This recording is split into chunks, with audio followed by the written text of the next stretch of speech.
Hi, this is Dennis with Second Chance Tackle. Today I'm going to show you how to repair a line guide for the tip. And I've had a couple of requests come in for this one, and I showed it on a short. I showed that I have about 50 of these to do for a captain of a boat, and we're going to show you how to do the tip if you have a broken one. This one's broken. It's missing the line guide part up top. We'll show you how to order them. I got the line tips that will need replacing. Got a bag of those from Mud Hole. They're a rod and reel outfitter. It's called Mud Hole Rod Building and Tackle. And you can find them on mudhole.com if you have a need for one of those. Well, there's a lot that goes behind it, but not a lot to do in terms of the replacement of the tip. And we'll show you how to do that, starting with the tip removal. I'm just going to grab one of these out of here for a moment, just so that you can see that the tip will line up with that. And when you measure a tip, you need to measure two pieces of the tip in order to make sure you have the proper setting. You need the ring eye size. So let's just kind of do that real quickly.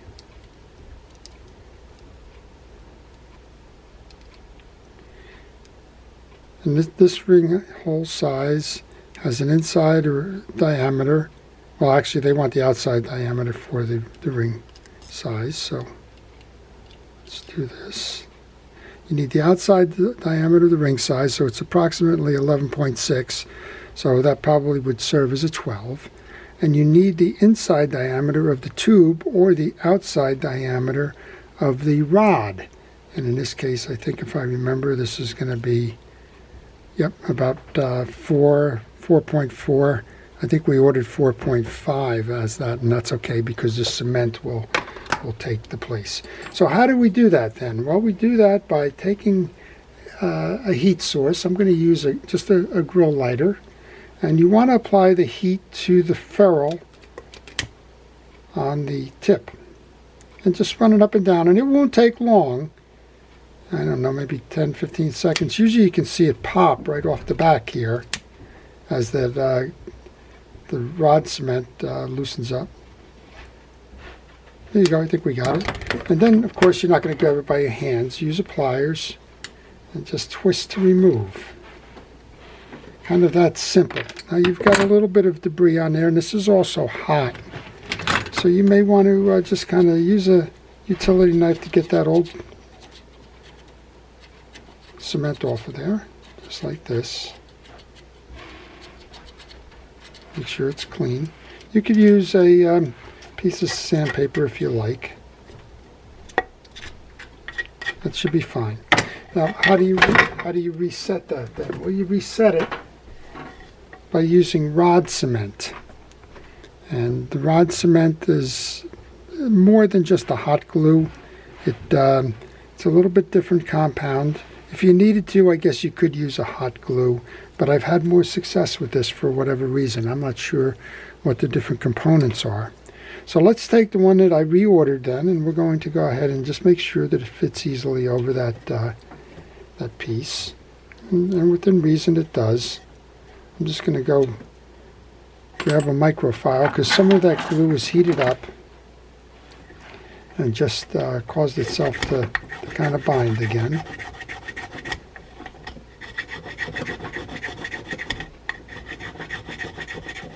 And it helps to have all these little tools kind of nearby.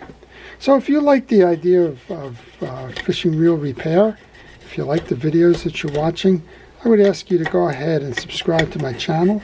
And if you do subscribe to my channel, please hit the notification button. That way you'll see all of the items that I'm working on, and you'll be able to see which ones you would enjoy watching. There you go. Now it's on. Now all we need to do is to fix that permanently. So I'm going to do a little note here. I'm going to take this off for a moment because I want to line up, make sure that the tip of the line is in line with that. And I'm just going to use my eyes. Actually, it's not very far off to begin with. And you'll have some point of adjustment here. which is okay.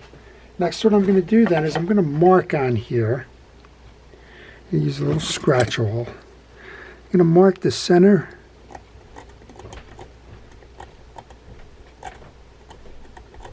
with this V, so I know when I go to put it in that I have a reference point there to make sure that it's all squared up. So what I did was I took a little scratch awl, just made a little scratch in the collar here, lining it up with the V over here, and that's going to tell me I'm okay. All right, we remove this piece then. We go ahead and do the same thing heat-wise with the cement. And just sort of get it to the point where you can see it melting. It doesn't take much. And then use that cement to score onto the tip of the rod. And then grab your rod tip and bring that on. Now if you get stuck along the way,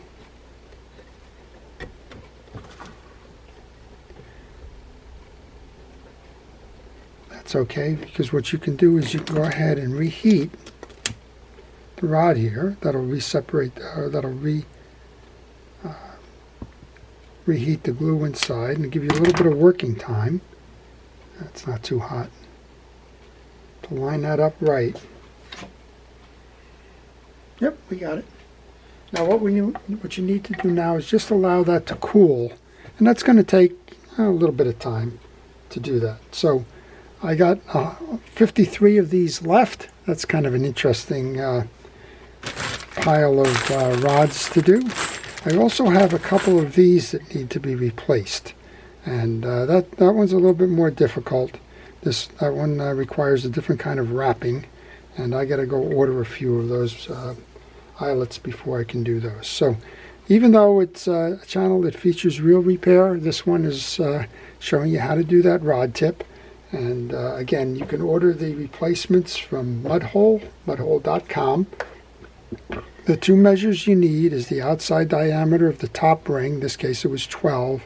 The inside diameter of that ring, in this case it was 4.4, so rounded to 4.5. And as you saw, that fits snugly onto the rod blank once that cement was added. Now we should be at a point where that does not turn. Nope, that's locked in good. I wouldn't recommend just doing it right away. One, it could be hot, and two, you might not have it set up yet. And then all you have to do, you can just peel that excess cement off. That'll just come off the stainless tip, and that's it. So that's how you replace a tip on a fishing reel, regardless of the size of the tip. And I have two more here. Interestingly enough, I have a freshwater bass rod here that came in. This one is probably more of what you're going to see. You're going to see a situation where somebody has trapped the tip in a car, in a car trunk or a door or whatever. It's slammed, and it's well, broken off, right?